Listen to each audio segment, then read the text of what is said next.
The next piece of equipment that we use for a head service is our concentricity gauge. We use this concentricity gauge and it's piloted directly into the valve guide that we have corrected. This is the same one that we did the knurling on, now to re-establish the correct position in relationship to the valve face and seat.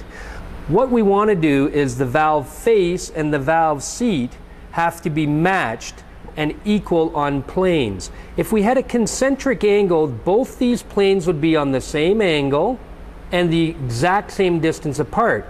If we had an unconcentric angle, we would have a difference in the angles, creating an unconcentric condition.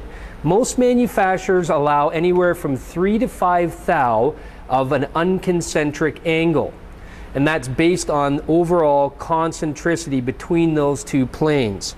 So what we have to do is we have to take our pilot, which is going to be somewhere in the neighborhood of 310 to 312, so that it taper fits into the guide area. We have a driver that we lock into position, and then we put it directly in the hole and then push and turn to lock it into position. Now our pilot's correctly positioned and we can set up our concentricity gauge. We drop the concentricity gauge over top of the pilot, and then we take the anvil arm and we position it so that it touches directly on the seat surface.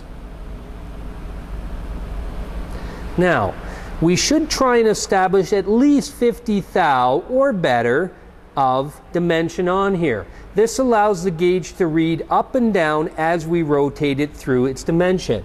Now, ensuring that it's positioned correctly on the seat is very important to get the right dimensions. So at this particular point, we have the anvil set. We're going to set the gauge at 0 on the dial indicator face and record the reading.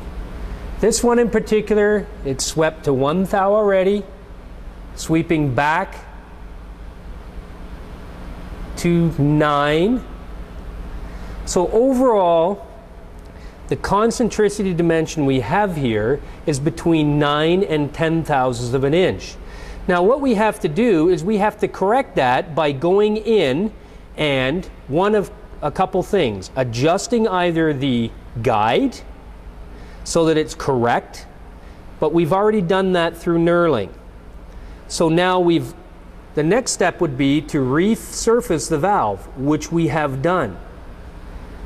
Now the problem lies directly in the seat. So the seat is going to have to be ground or cut to get rid of some of that distorted concentricity angle.